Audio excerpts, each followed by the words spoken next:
Hello बच्चों, online class में आपका स्वागत है। आज मंडे है और अपने बीएड फर्स्ट ईयर में अधिगम और शिक्षण की क्लास है। हम अधिगम और शिक्षण बीएड फर्स्ट ईयर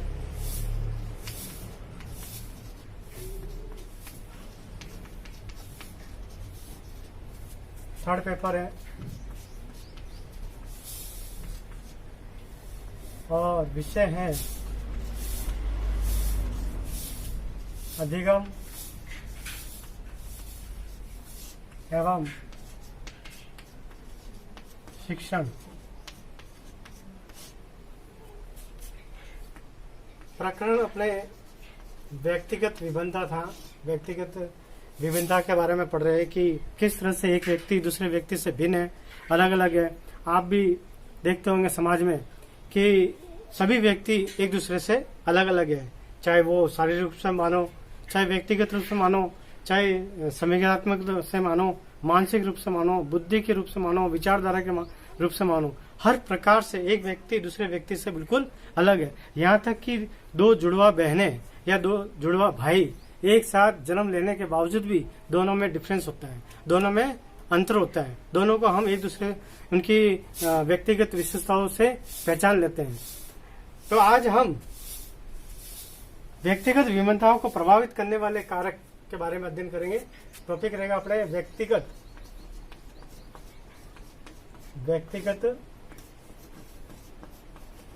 विभिन्नता को प्रभावित करने वाले कारक बोल सकते हैं अपन, तत्व बोल सकते हैं और कारण भी बोल सकते हैं। तीनों अपन बोल सकते हैं कि व्यक्तिगत विभिन्नता को ऐसे कौन से कारक है या ऐसा कौन से तत्व है या ऐसा कौन से रीजन या कारण है जिससे एक व्यक्ति दूसरे व्यक्ति से बिल्कुल भिन्न है, एक व्यक्ति दूसरे व्यक्ति से बिल्कुल अलग है। ऐसे कौन से कारण हो सकते हैं? तो उन कारणों को हम वीडियो के माध्यम से अध्ययन करेंगे। सबसे पहले है कि वंशानुक्रम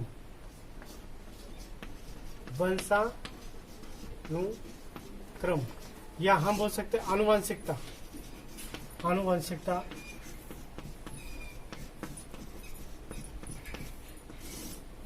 वंशानुक्रम, वंश के क्रम के अनुसार एक व्यक्ति का किसी परिवार में जन्म होता है या बच्चे का जन्म होता है तो उस बच्चे के कोई न कहीं उसके गुण अपने माँ बाप से मिलते हैं। उसके पिता जिस तरह से रहते हैं तो उसके कुछ न कुछ गुण उसके एक बच्चे के अंदर भी देखने को मिलते हैं। वही कभी लड़कियों में भी देखना, लड़की का भी कहीं न कहीं अपने माता से अपने पिता से वो गुण मिलता है। और वंशानुक्रम व्यक्तिगत विभिन्नता का पहला प्रमुख कारण है।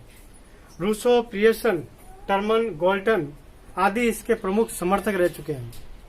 माता पिता के जीन्स मिले जुले रूप से बच्चे को मिलते हैं, मतलब जीन्स के रूप में, यानी जो कोष होता है उस कोष के रूप में बच्चों को जन्म से ही वो मिलते हैं, जन्म के रूप में मिलते हैं। माता पिता के जो गुण होते हैं वो बच्चों को जन्म से ही मिलते हैं। अतः बच्चों की शारीरिक, सामाजिक और चारित्रिक विभिन्नताओं का मुख्य कारण वंशानुक्रम या आनुवंशिकता है।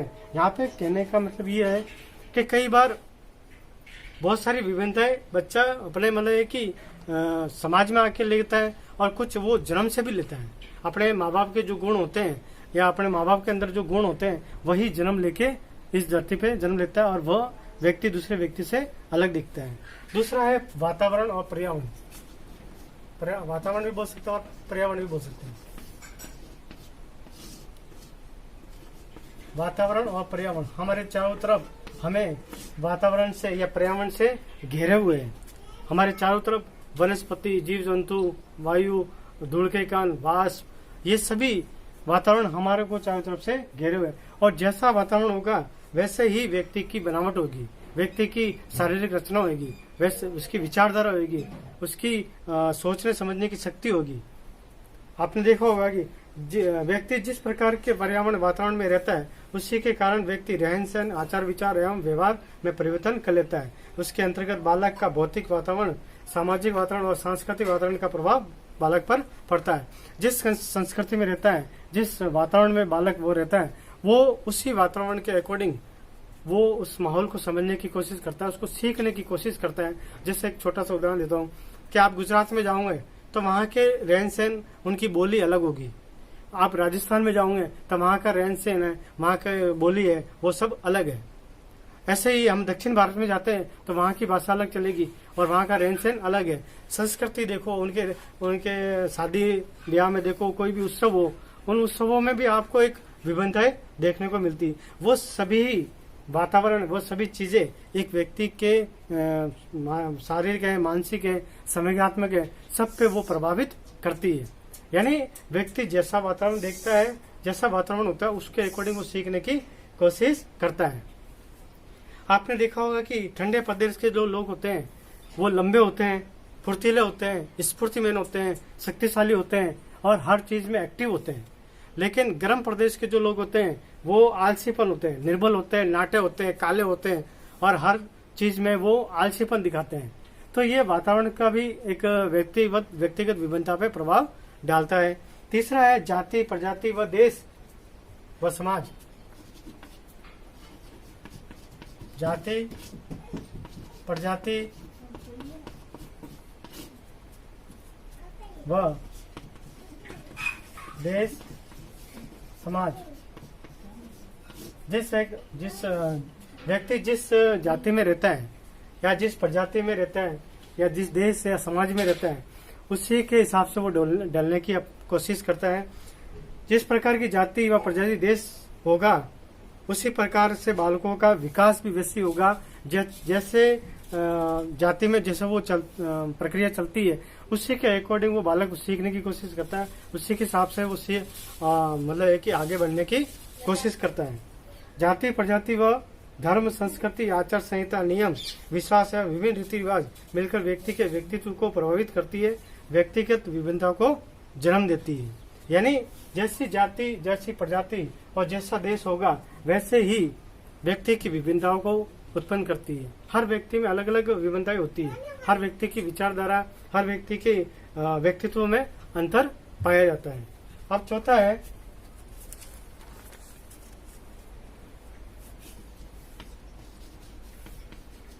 आयु। आयु भी एक व्यक्ति की विभिन्नताओं को प्रभावित करती है।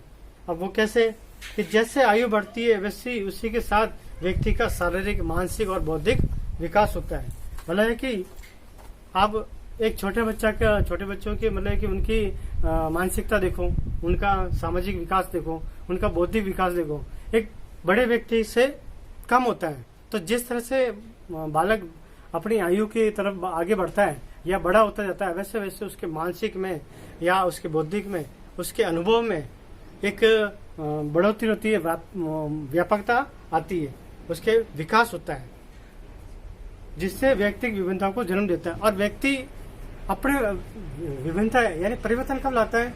जब उसके अंदर समझ आती है, जब उसके पास में अनुभव होता है, जब उसके बाद में वो क्या कहते हैं, बौद्धिक है और सामाजिक विकास होता है। ठीक है, तो जो आयु के साथ में उसके व्यक्ति के अंदर विभिन्नता भी आती है, व्यक्ति के अंदर परिवर्तन भी आता है। अब है पांचवा परिपक्वता। परिपक्वता का मतलब होता है हर तरह से विकास, यानी शारीरिक विकास है, मानसिक विकास है, बौद्धिक विकास है, हर तरह से विकास होना चाहिए। ठीक है, परिपक्वता भी एक बालक के व्यक्ति विभिन्नता का कारण है। छोटे बालक की समझ व कार्य तथा बड़े बालक की समझ व कार्य में अंतर पाया जाता है। आपने देखा होगी, मैंने अभी उदाहरण दिया कि छोटे बच्चों की जो समझ होती है, उनकी कार्य करने की क्षमता होती है, वो बड़े बालकों से कम होती है, और बड़े बालकों की जो कार्य क्षमता होती है, सोचने समझने की शक्ति होती है, वो छोटे बालकों से अधिक होती है। तो परिपक्वता भी कहीं न कहीं व्यक्तिगत विभिन्नता को प्रभावित करती है, उसको परिवर्तन करती है। यानी परिपक्वता, व्यक्तिगत विभिन्नता मतलब अलग अलग होने का सबसे बड़ा कारण यही है कि परिपक्वता छोटे बच्चों में अलग होगी, बड़े बच्चों में अलग होगी, बुजुर्ग व्यक्ति में अलग होगी, हर व्यक्ति में एक अलग अलग विभिन्नताएं पाई जाती है। और छठा है शिक्षा व आर्थिक दशा। शिक्षा व आर्थिक दशा। एक अगर मैं अपने तरफ से कहना चाहूं कि शिक्षा व्यक्तिगत विभिन्नता का सबसे बड़ा कारण है। एक शिक्षित व्यक्ति के अंदर और एक अशिक्षित व्यक्ति के अंदर, दोनों में आपको अंदर डिफरेंस मिलेगा। शिक्षित व्यक्ति हर तरह से अपने आप को समाज में समायोजित करने की कोशिश करता है, हर क्षेत्र में अपने आप को समायोजित करने की कोशिश करता है, अपनी पहचान बनाता है। लेकिन अशिक्षित व्यक्ति इस चीज में पिछड़ जाता है और इस चीज में पीछे रह जाता है। शिक्षा व्यक्ति को शिष्टाचार का पाठ सिखाती है। ये बहुत अच्छी बात है कि शिक्षित व्यक्ति ही शिष्टाचार का पाठ सीखता है, जिससे व्यक्ति गंभीर एवं विचारशील बनकर अशिक्षित व्यक्ति से अलग पहचान बनाता है। मैंने बताया कि शिक्षित व्यक्ति होता है वो अशिक्षित व्यक्ति से ज्यादा होशियार होता है, अपने आप को एडजस्ट करने की कोशिश करता है, अपने आप की एक नई पहचान बनाने की कोशिश करता है।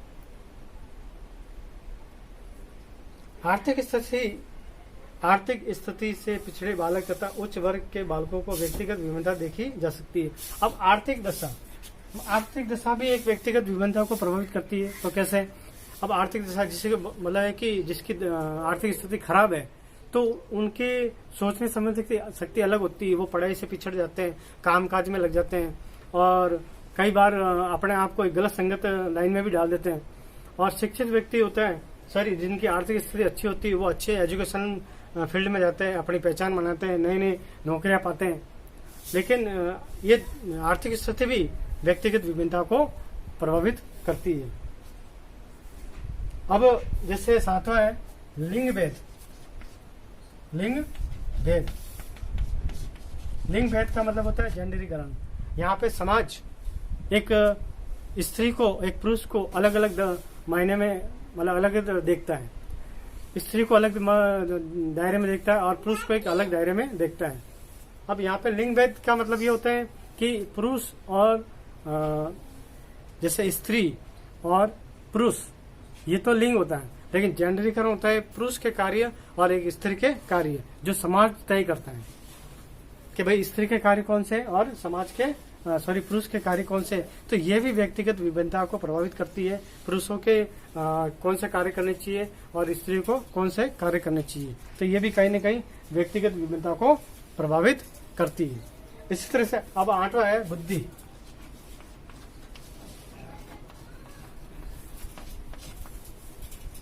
जिस व्यक्ति की जितनी अच्छी बुद्धि काम करती है उतना ही व्यक्ति अपने आप को हर तरह से ऊपर पीछे ऊंचे स्तर तक ले जाने का प्रयास करता है।